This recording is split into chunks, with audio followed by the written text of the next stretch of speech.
this way. Come on now, hurry up. First years, come this way, please. Come on now. Come on. Guess that means us. As for this all-time classic, we'll be looking at Harry Potter and the Sorcerer's Stone. If that name doesn't ring a bell, it's called the Philosopher's Stone in all countries except the US, where they felt they had to name it Sorcerer's. The Sorcerer's Stone is a legendary substance with astonishing powers. The stone will transform any metal into pure gold and produces the elixir of life, which will make the drinker immortal. Immortal? It means you'll never die. I know what it means.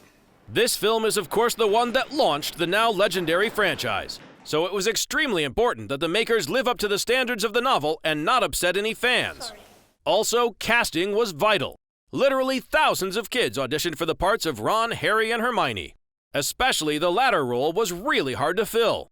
A casting team traveled around Britain visiting elementary schools in order to find the perfect Hermione. When they arrived at Emma Watson's school, every single girl wanted to try out, except Emma. She was eventually persuaded by a teacher and was the very last to audition. For Emma Watson, Rupert Grint, and Daniel Radcliffe, getting chosen was a life-changing experience. I was so happy. I cried, I think. Yeah, I cried. I was so happy. Harry Potter. Can't tell you how pleased I am to meet you. During the production stages of this film, studio execs were worried that the cast would outage their characters. To give an example, by The Half-Blood Prince, Potter is supposed to be 16, while Radcliffe is already 20 years old. To avoid this, Warner Brothers Big Shots wanted the entire series made as CGI animated films, or to combine several novels into one movie. Fortunately, both ideas were vetoed by J.K. Rowling, who basically told them to make proper installments and not worry too much about the age. That was no stranger Hagrid met in the village. It was Snape, which means he knows how to get past Fluffy. And with Dumbledore gone... Good afternoon.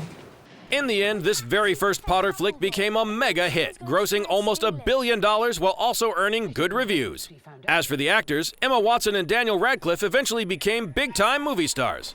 Well, sort of. I'll never consider myself a movie star, because if you're a movie star, if you consider yourself as being a movie star, you consider yourself as being famous.